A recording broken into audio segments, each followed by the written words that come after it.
رو نے T T I کو منظم کر کے لانچ کیا۔ ٹی ٹی آئی کے ذریعے بھارتی مسلمانوں کے خون کی ہولی کھیلنے کا منصوبہ۔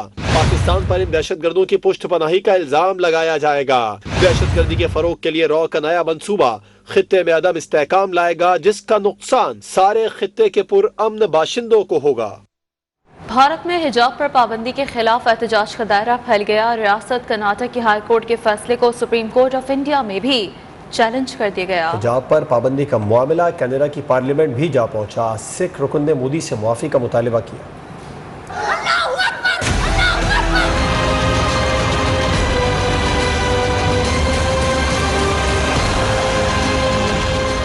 حجاب پر پابندی کے خلاف بھارت کے شہر شہر میں احتجاج، باحجاب خواتین کی ریلیاں اور مظاہرے۔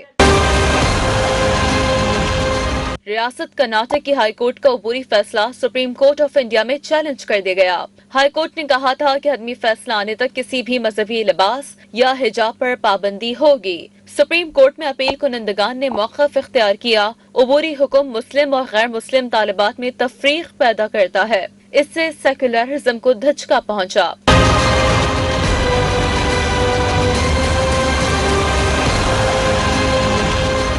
بھارت میں حجاب پر پابندی کا معاملہ کینیڈا کے پارلیمنٹ تک جا پہنچا۔ سکھ رکن جگمیت سنگھ نے بھارتی وزیر اعظم نریندر مودی سے معافی کا مطالبہ کر دیا۔ We can appreciate full well the hurt and pain felt by already vulnerable Muslim women when they are described as looking like bank robbers and letterboxes. چانڈ کا میڈیکل کالج لاڑکانہ کی طالبہ ڈاکٹر نوشین شاہ کی ڈی این اے report سامنے آ گئی۔ Doctor Nausheen اور مبینہ خودکشی کرنے والی نمرتا کماری کے نمونوں میں ایک ہی مرد کا ڈی این اے ملا ہے۔ پولیس کی سستی نے شکوک و شبہات پیدا کر دیے ہیں۔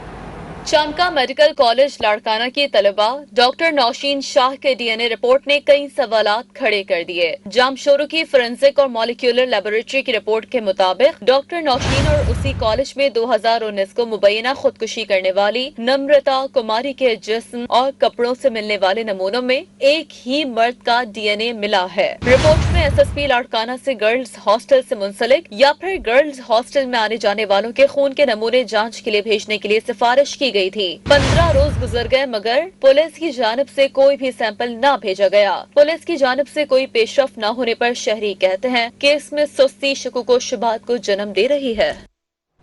وزیر صحت عزرا پیچوہو نے سندھ اسمبلی کو بتایا کہ پیپلز میڈیکل یونیورسٹی میں پروین رند سے مبینہ جنسی ہراسانی پر وارڈن سمیت 2 ملازمین کو معطل کیا۔ کوئی قانون سے بالاتر نہیں ہے۔ کچھ ڈی این اے سیمپل کا ٹیسٹ ہو رہا ہے، جو ملوث ہوگا اس کے خلاف کارروائی کی جائے گی۔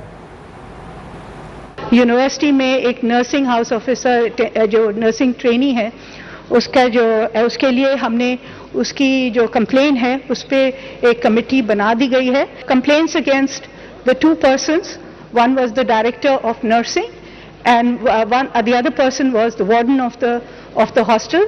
ان دونوں کو سسپینڈ کیا گیا ہے while this inquiry is taking place and FIR بھی کٹائی جائے گی۔ پشاور میں خاتون کے سر میں کیل ٹھونکنے کا معاملہ، متاثرہ خاتون کا پولیس کو دیا گیا تحریری بیان، نیوز 1 نے حاصل کر لیا۔ متاثرہ خاتون نے بیان میں کہا ہے کہ گھر میں کام کاج کے دوران جنات کی آمد ہوئی، مجھے جنات کے اثرات کی شکایت ہے، کمرے کے سامنے گری تو سر میں کیل گھس گئی اور زخمی ہو گئی، کسی شخص سے میرے سر میں کیل نہیں ٹھونکی، کسی کے خلاف کوئی دعویٰ نہیں۔ ہم واپس آئیں گے ایک بریک کے بعد۔ اس وقت وزیر اطلاعات و نشریات فواد چودھری پریس کانفرنس پر پی ڈی ایم کی رد عمل دے رہے ہیں۔ رحمان صاحب، آپ پہلے دن سے یہ حکومت کو سمجھتے ہیں کہ آپ گھر بھیج سکیں گے، آپ کے بازوؤں میں وہ طاقت نہیں ہے۔ آج بھی آپ لوگوں نے جو گفتگو کی اس سے آپ کی کمزوری کا اظہار ہو رہا ہے۔ آج بھی آپ کہہ رہے ہیں ہم بات کریں گے، ہم یہ کریں گے۔ میں آپ کو چیلنج کرتا ہوں، آپ جرأت کا مظاہرہ کریں، کل تحریک عدم اعتماد لے کے آئیں اور تحریک انصاف کے ممبران اسمبلی اور خود آپ کو آپ کے ممبران اسمبلی سرپرائز دیں گے۔ کسی مائی کے لال کی جرأت نہیں ہے کہ وہ عمران خان کے خلاف عدم اعتماد کی تحریک لا سکے۔ آپ لوگ سیاست میں وہ چوہے ہیں جن کا خیال ہے کہ چھت پہ آواز زیادہ آئے گی تو زیادہ دوڑیں گے تو ہم بچ جائیں گے۔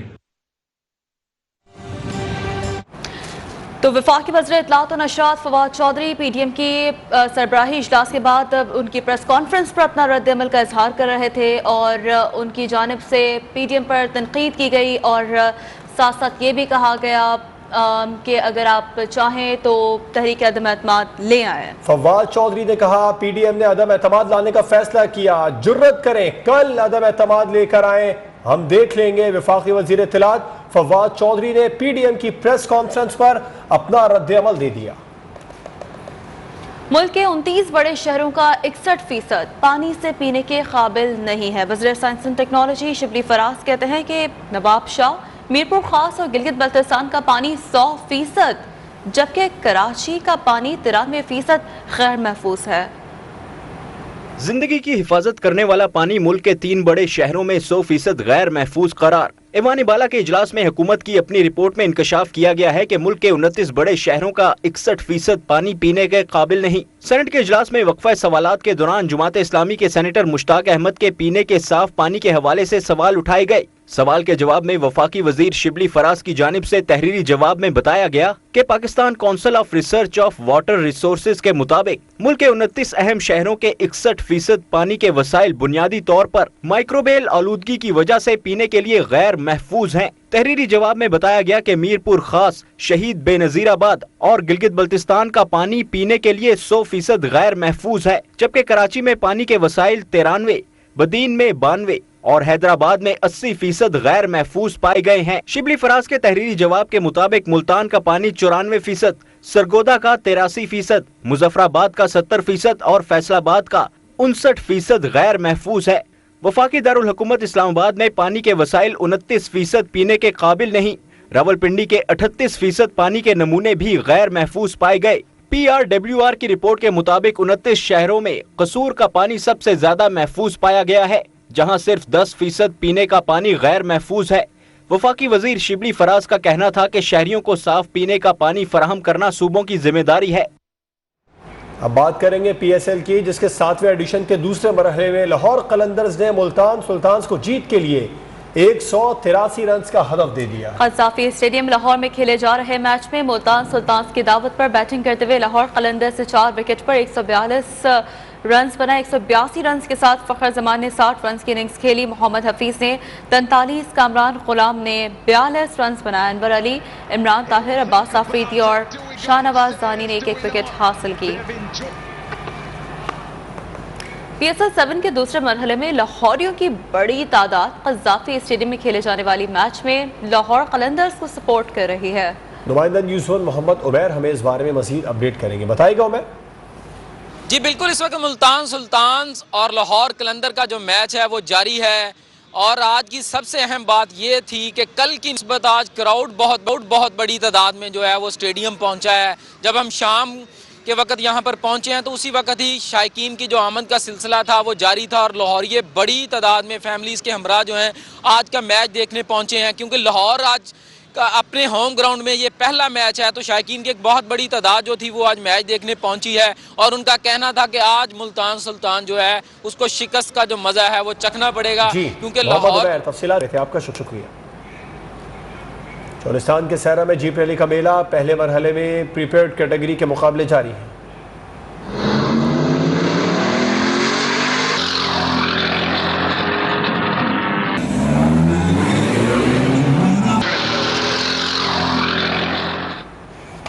اسی کے ساتھ ہی 9 PM پرائم نیوز سے فی الحال اتنا ہی۔ کسی بھی خبر کی تفصیل کے لیے وزٹ کیجیے ہماری ویب سائٹ news1.tv۔